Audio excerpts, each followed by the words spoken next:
Hello guys, welcome back to our YouTube channel TF five ముచ్చట్లు. Friends, ఈరోజు అయితే మనం మత్తు వదలరా 2 ఆ మూవీ గురించి అయితే మాట్లాడుకుందాం ఇన్ డీటెయిల్గా. ముందు వీడియోకి వెళ్ళే ముందు please like, share and subscribe to our YouTube channel. Friends, మత్తు వదలరా 2 ఇది వచ్చేసరికి అయితే పార్ట్ 1 నుంచే కంటిన్యూ అవుతుంది మూవీ అనమాట. పార్ట్ 2లో వాళ్ళు హీరో అండ్ అంతే ఆ డ్రగ్స్ నుంచి అయితే బయటికి వస్తారు కదా. సో అక్కడి నుంచి అయితే ఒక అకాడమీలో జాయిన్ అవుతారు అనమాట, ఇన్వెస్టిగేషన్ డిపార్ట్మెంట్లో.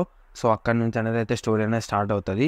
అండ్ మూవీ వచ్చేసరికి అయితే పార్ట్ 1 ఇచ్చినంత కిక్ అయితే ఇవ్వలేదు, యావరేజ్ అని చెప్పుకోవచ్చు. అండ్ ఎస్పెషల్గా ప్రీ ఇంటర్వెల్ బ్యాంగ్ అయితే చాలా బాగుంటుంది. అండ్ క్లైమాక్స్ పార్ట్ కూడా చాలా బాగుంటుంది. బట్ మిగతా స్టోరీ అటు ఇటు ఆన్ అండ్ ఆఫ్ అయితే ఉంటుంది అనమాట. అండ్ సత్యాన్ని అయితే ఎక్కువ వాడుకున్నదంటే మత్తు వదలలోనే. మత్తు వదలలో అయితే చాలా బాగుంటుంది మూవీ. ఎంతమంది చూసారైతే కమెంట్ చేసేయండి. ఆఫ్కోర్స్ అందరూ అయితే చూస్తుంటారు. 2లో వచ్చేసరికి అయితే సత్యాది వాడుకున్నారు, బట్ అంతగా ఇంపాక్ట్ అయితే ఇవ్వలేదని అయితే నేను అనుకుంటున్నాను. లైక్ కామెడీ కూడా మొత్తం ఓవరాల్గా అయితే పండలేదు. ఎస్పెషల్లీ ప్రీ ఇంటర్వెల్ బ్యాంక్ దగ్గర అయితే చాలా బాగుంటుంది సత్యది.